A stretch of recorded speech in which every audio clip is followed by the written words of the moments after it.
Parachat Tetzaveh.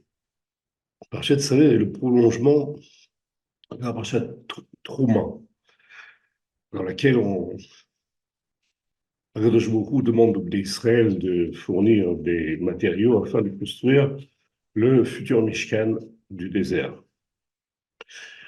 Et cette Parachat Tetzaveh, elle vient nous rajouter un élément qui s'appelle l'allumage du candélabre. L'allumage du candélabre qui a été fabriqué normalement, dont la fabrication a été demandée dans la paracha précédente. Et cet allumage de candélabre, lorsque on en lit les détails, se termine par le fait qu'il s'agit d'un décret éternel pour les générations des enfants d'Israël. Décret éternel, ça signifie euh, que on devrait pouvoir aujourd'hui pratiquer cet allumage, c'est-à-dire cette mitzvah-là. Or, il est évident que depuis plus de 2000 ans, un peu moins, pardon, un peu moins de 2000 ans, il est impossible de le faire puisque sans le temple, il n'y a pas de candélabre, sans candélabre, il n'y a pas de mitzvah d'allumage. Donc la question qui se pose, c'est de savoir en quoi ou comment peut être accomplie cette mitzvah aujourd'hui. Avant de répondre à cette question, on va faire un petit détour pour essayer de découvrir quel est le sens des mitzvot.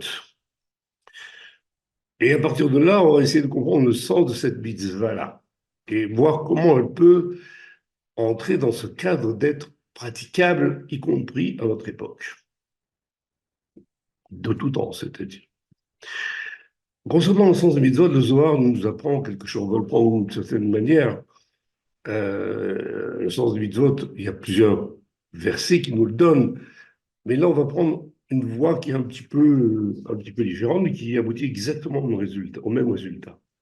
Le Zohar nous dit quoi? Il nous dit que la Torah a donné à l'homme 613 conseils, Hatzot,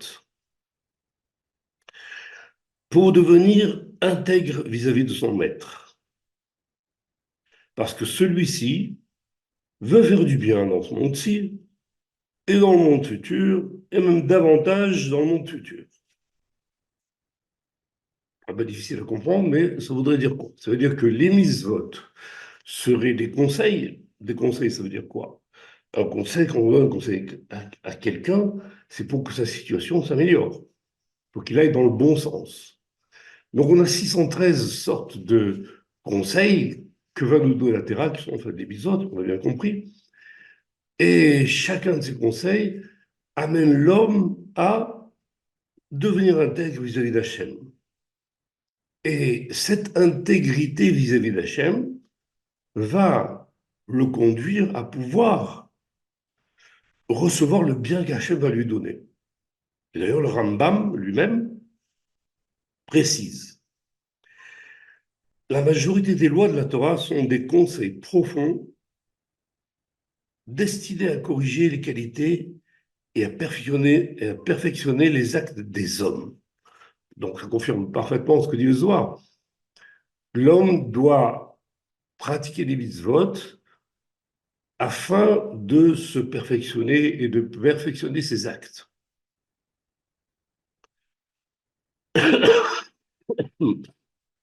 De là, on peut déduire que les mitzvot ont en réalité un moyen. Le moyen pour l'homme de se perfectionner, de devenir meilleur. Et, pour le dire Rambam, et dans un but bien précis, c'est qu'en s'améliorant, l'homme va pouvoir se rendre apte à recevoir les bienfaits d'Hachem. C'est une vision très claire en réalité des mitzvot. Lorsqu'on prend les mitzvot telles qu'elles sont habituellement, on prend une mitzvah parce qu'il s'agit de mitzvah, c'est un ordre qu'il faut accomplir, etc. Si quelqu'un travaille pour un patron, on va lui demander de faire quelque chose, il va toucher un salaire pour ça, et ça s'arrête là. Alors que la Torah, ce serait un ensemble de conseils, c'est-à-dire d'éléments qui vont lui permettre de s'améliorer. Et chaque fois il, qu'il exécute une mise en quelque sorte, il s'améliore un petit peu plus à chaque fois. Et en réalité, en s'améliorant, ils seront de plus en plus aptes à recevoir le bien qu'Hachem veut lui donner. On pourrait même dire que la récompense, qui est le bien qu'il va recevoir, est en fait précédée par une récompense qui s'appelle le changement de sa propre personne, qui va lui permettre, elle, de recevoir plus tard ce bien, de le rendre apte à recevoir ce bien plus tard. Donc ça, ce serait ce qu'on appelle le sens des mitzvot ou le but des mitzvot. Et donc, juste pour bien, bien comprendre que les mitzvot ne sont pas un objectif. Il s'agit d'un moyen. La Torah n'a pas donné des mitzvot en tant qu'objectif pour l'homme, mais un moyen pour l'homme de devenir meilleur et donc de recevoir le bien plus tard. Maintenant, on va essayer de retrouver, ce qui n'est pas toujours possible, quel est ce type de conseil qui se trouve dans la mitzvah de Ménorah. La Ménorah qui, elle, en réalité, est, a priori, comme le dit, un décret éternel, donc s'applique aujourd'hui aussi, bien qu'il n'y ait pas de Ménorah. Et nous avons donc,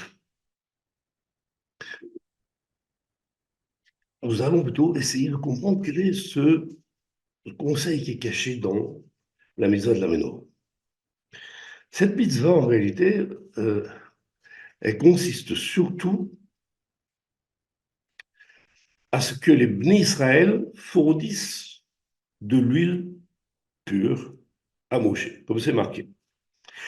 Tu ordonnas aux enfants d'Israël qu'ils prennent à ton intention de l'huile pure concassée pour le luminaire, pour élever une lumière permanente. Aaron et ses fils l'arrangeront depuis le soir jusqu'au matin, devant Hachem, décret éternel pour les générations des enfants d'Israël. Donc, c'est sûr que cette visa est accomplie par Aaron et ses fils qui vont allumer la menorah. Mais en réalité, ce que nous apprend ce verset, c'est que, contrairement à la Trouma, qui était consacrée à Hachem, Veyikrou li Trouma, ils prendront un prélèvement pour moi, c'est-à-dire pour Hachem. Ici, on voit que c'est cette huile-là qui va être concassée, préparée par les Bnei Israël, va être fournie à Moshe. Et pour comprendre ça, on va prendre le Talmud qui dit qu'il prélève à ton intention, c'est-à-dire l'intention de Moshe, pour toi, mais pas pour moi. Pourquoi? Précise le Talmud. Moi, je n'ai pas besoin de lumière. De cette lumière-là, je n'ai pas besoin. Donc, en réalité, pour pas que les décès viennent à penser qu'ils fournissent quelque chose à Hachem, et que Hachem a besoin de cela, ou va profiter de cela, on précise que cette huile-là va être fournie pour Moshe. Moshe étant en quelque sorte représentant du peuple d'Israël. Donc cette lumière-là, elle est pour Israël, et non pas pour Hachem. Hachem n'a pas besoin de lumière. Cependant, le verset précise que cette lumière va s'élever, comme c'est marqué, pour élever une lumière permanente. Élever, allumer, c'est pas éclairé. Élever, c'est pas éclairé. Donc, elle va s'élever vers qui? Elle va s'élever vers Hachem, cette lumière en réalité. Donc, elle va s'élever vers Hachem, mais elle n'est pas faite pour Hachem. Et d'ailleurs, notre draft va préciser, ou expliquer plus précisément, je n'ai pas besoin, c'est Hachem qui parle, je n'ai pas besoin de leur lumière, mais je tiens à ce qu'ils m'éclairent. De même que moi-même, je les éclaire, afin de les élever aux yeux des nations, et que ceux-ci disent, Israël éclaire celui qui les éclaire. Ça devient un petit peu plus compliqué. Donc d'un côté, si on veut, lui, il est préparé par les Bnei Israël pour Moshe, pour que les Bnei Israël n'en viennent pas à penser que Hachem a besoin de cette lumière. D'un autre côté, Hachem lui-même précise, je veux que les Bnei Israël m'éclairent de cette lumière, pour que les nations en viennent à dire que les Bnei Israël éclairent celui qui les éclaire. Donc il y a une espèce de contradiction, pas contradiction véritable, puisqu'on voit bien qu'Hachem précise bien qu'il n'a pas besoin de cette lumière, c'est sûr, mais que le fait que les nations puissent voir qu'Hachem reçoit en quelque sorte une lumière des Bnei Israël élève Israël elle-même, lui-même, parmi les nations. Pour essayer de comprendre tout ça, on va passer par deux exemples de, de comportements, plus précisément, que l'on trouve dans la Torah, qui sont parfaitement connus de tout le monde, mais que l'on va essayer d'analyser pour bien comprendre qu'est-ce que Israël peut apporter aux nations. Ces exemples sont ceux de Rachel et de son fils Yosef. Rachel, elle, comme on l'apprend dans le Chumash, elle devait épouser Yaakov. Elle a attendu 7 ans pour ça. Yaakov a travaillé 7 ans pour pouvoir obtenir la main de Rachel. Et comme Yaakov se méfiait beaucoup de Lavan, le père de Rachel, il lui a transmis des signes afin que, au moment de leur rencontre, de leur mariage, de leur accouplement, il soit sûr que ce soit elle qui est dans sa chambre et pas quelqu'un d'autre. Et ces signes-là, donc, étaient connus de Rachel. Mais, comme le craignait Yaakov, Lavan a substitué Rachel à Léa, sa sœur. Donc, c'est Léa qui va se retrouver dans la chambre de, de Yaakov. Apprenant cela, Rachel fournira les signes convenus avec Yaakov à sa sœur Léa. Pour quelle raison? Parce qu'elle a imaginé la honte qu'elle aurait pu avoir au moment où il allait lui demander des signes. Donc on voit que Rachel a fait preuve d'une abnégation totale. Elle a attendu 7 ans pour avoir Yaakov, qui était un personnage absolument extraordinaire. Et elle s'est dit, voilà mon mari. Ce soir, c'est mon mariage. Je vais pouvoir enfin profiter de notre couple. Et voilà que c'est Léa qui est envoyée à sa place. Et malgré la déception énorme qu'elle a, elle va fournir tous les signes à Léa afin qu'elle ne soit pas dédaignée ou méprisée par Yaakov. Alors cette épreuve de Rachel, est-ce que c'était une grande épreuve ou une petite épreuve? On peut dire que c'est une grande épreuve. Pourquoi? Parce que on a dans la Torah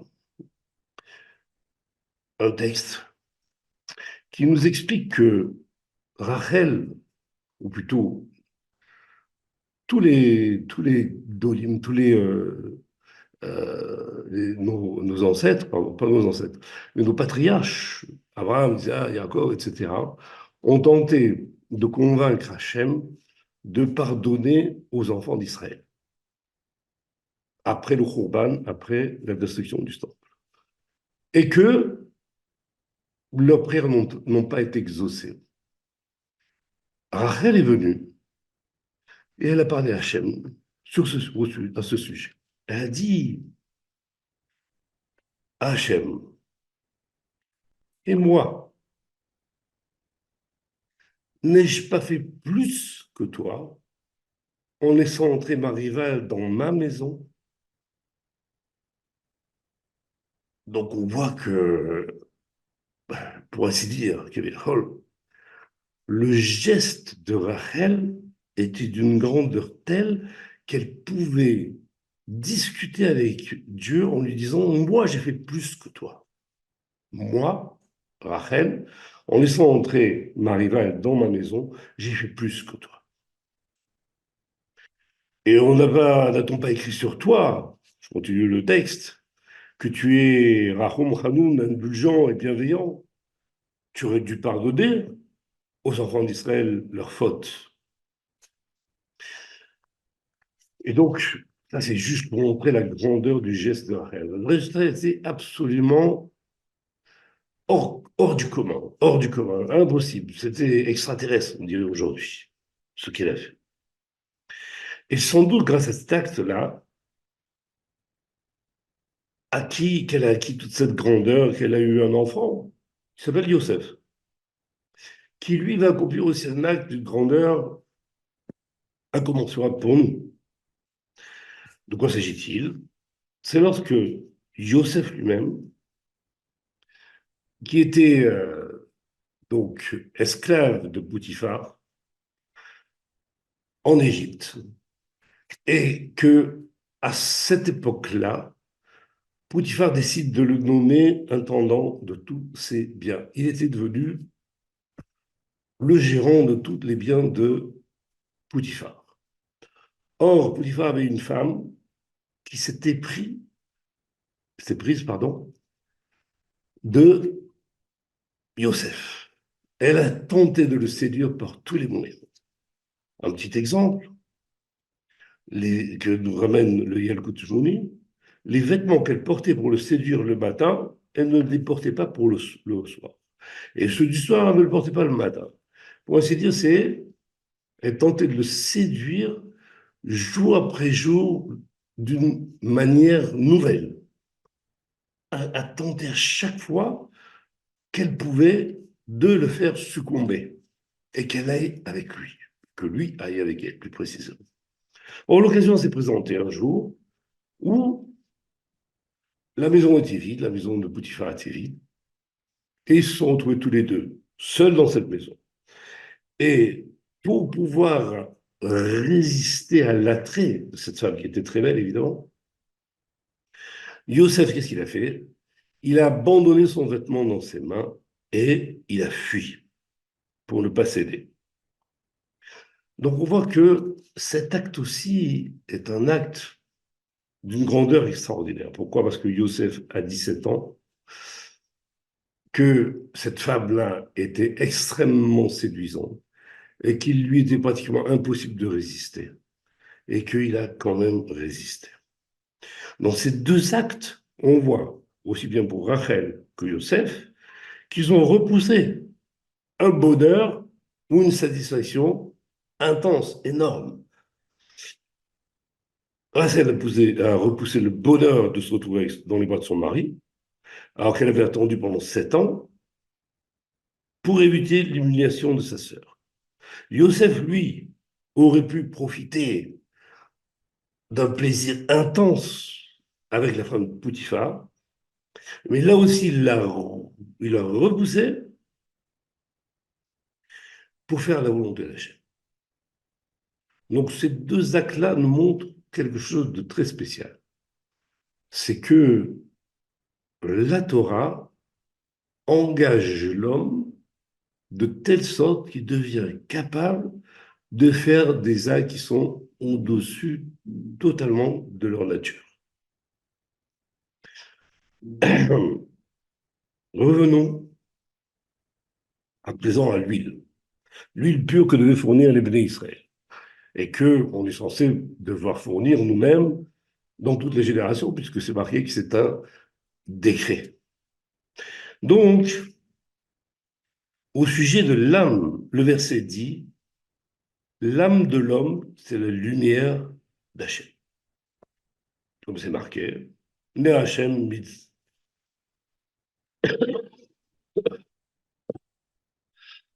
Nishmat Adam. Le nerf d'Hachem, la lumière d'Hachem, c'est la Neshama qui se trouve dans l'homme. De l'autre côté, le Malbim affirme que la Ménorah elle-même représentait l'ensemble des âmes d'Israël. Donc, comme on a vu, l'allumage de la Ménorah ne peut se faire qu'avec de l'huile d'olive pure, offerte par les d'Israël. Et bien que l'olive soit un fruit amer, on sait qu'en la brisant et en faisant sortir de l'huile, cette huile va être bonne et pure et va donner une lumière éclatante, comme on le sait. Meilleure huile, en fait. Alors, il y a une allusion qui est cachée dans cette mitzvah. Cette allusion est révélée par les actes de Rachel et Yosef, qui, grâce à leurs efforts de retenue pour pouvoir repousser quelque chose qu'ils désiraient intensément, ont fourni en quelque sorte une lumière spirituelle pure à leur âme. Leur âme est devenue d'une pureté absolue. L'un comme l'autre, cette Neshama qui était en deux s'était levée d'une manière extraordinaire. Il est vrai que les comportements de Rachel et Léa sont des modèles. Mais en réalité, chacun de nous peut connaître des situations légitimes desquelles il peut tirer un plaisir égoïste, mais celles-ci en réalité risquent de porter atteinte à leur prochain ou à leur relation avec Hachem, comme on l'a vu avec Léa et avec Yosef. Donc j'ai des situations desquelles je pourrais profiter, mais desquelles je vais peut-être porter préjudice à un ami, préjudice à mon frère, préjudice à même à un goy, peu importe. Et alors si je fais cette action, je vais porter préjudice. Donc je vais aller à l'encontre de la demande d'Hachem d'être intègre. Je ne serai plus intègre du tout. Je vais perdre mon intégrité. Et donc il faut que je me retienne. Je me retenir, ça veut dire de retenir de prendre quelque chose qui, a priori, me revient, et un acte surnaturel. C'est un acte qui va au-delà de la logique humaine. Et donc, cette retenue-là, c'est elle-même qui va être en réalité la pression que je vais mettre sur ma personne pour fournir cette huile-là, plutôt ce qui va éclairer ma neshama. Ça, c'est le comportement que l'on a. Et grâce à nos efforts, pour repousser ces situations où je pourrais profiter et que je vais retenir pour ne pas porter préjudice même avec mes relations avec Hachem, ça, c'est ce qui va créer l'huile qui va éclairer ma neshama. Donc, en se retenant de prendre une satisfaction égoïste, pour obéir à Hachem, l'individu a le sentiment de s'annuler et ressent tout d'abord de l'amertume. De la même manière que l'olive est amère, c'est une amertume de ne pas pouvoir prendre ce que j'ai envie de prendre. Mais en réalité, son effort va apporter une satisfaction bien plus grande puisqu'elle lui permet de fabriquer cette huile-là. Donc, on l'a dit, et d'élever la flamme de sa neshama et faire grandir en lui la lumière d'Hachem. Source d'un plaisir beaucoup plus intense, mais qu'on ne ressent pas tout de suite, évidemment. On se prépare à le recevoir. Et donc, cette huile pure, pour ainsi dire, éclaire une mémoire spirituelle qui, comme le dit le Malbim, représente l'âme d'Israël. Et comme l'affirme le Midrash, l'homme s'élève et fait grandir l'image d'Hachem de cette manière, aux yeux des nations, au sens large, c'est-à-dire aux yeux de ceux qui n'ont pas de lien réel avec Hachem, ça peut être des Yéhoudim, évidemment, des Juifs, qui diront Israël éclaire celui qui les éclaire. Ça signifierait quoi?